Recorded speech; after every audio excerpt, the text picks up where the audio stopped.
Good morning, everybody. Dagmar Bryant, Mindset and Transformational Coach, coming to you today from not so sunny Northamptonshire in the UK.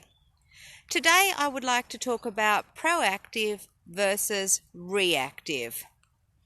Let's take the current situation that we're in with the pandemic.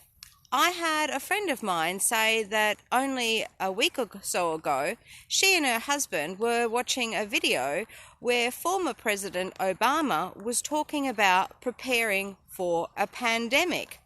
And look what we have, a pandemic. One could say many of our governments should have done more to prepare for a pandemic. After all, it's not the first time in history that there's been a pandemic. Yes, there's been the first time in our lifetime this pandemic, but go back to the 1340s, I think it was, where you had the bubonic plague.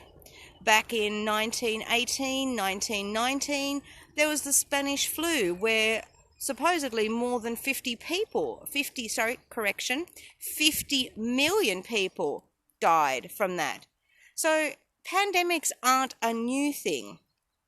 But that brings me on to us, ourselves.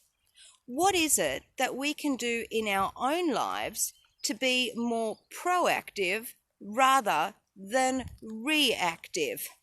2020 hindsight is always a wonderful thing. It teaches us lots. But the question is, are we learning from our mistakes? Or are we always reactive to the circumstances around us? Let me give you an example. Imagine that you have a car that you don't get serviced, ever. Well, what do you think is going to happen with that one day? What is going to happen one day is that car just packs up and leaves you on the side of the road or doesn't even want to start. And who is the person who needed to be looking into that? Well, that's you, if you were the person who didn't service your car. If you were more proactive about taking action steps to make sure it worked, it would have been fine. What about other situations in your life? If you're not happy with your work or with your relationships or with your cash situation, then you need to be proactive about making a change. I had a lady who rang me only the other day, and she spent a good portion of that phone call telling me all of her woes and how pretty crappy her life was. And she came to actually taking a breath, and then at the end of it said, I just want to sit on my bum and do absolutely nothing. To which I said, well, unfortunately, I don't have a magic bullet for you. I can't do something to make your life better. You need to do something to make your life better. And after that, she mysteriously hung up on me. The fact is, we may not like change, but we can be proactive about taking steps to make our life better. We all make mistakes. That is also a fact. But what can we learn from our mistakes? What can we do to be prepared?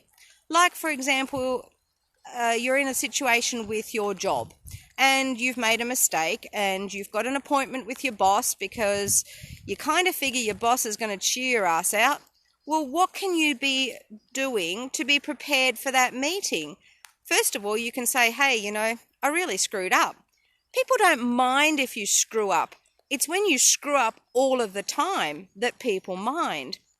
But in addition to that, you can go into the meeting acknowledging what you could have done better. See how that's an example where it might turn a not so good situation into a more positive outcome. Like I said, we are all going to mess up at some point. That's what makes us human. It's how we deal with it that makes us better. Proactive versus reactive.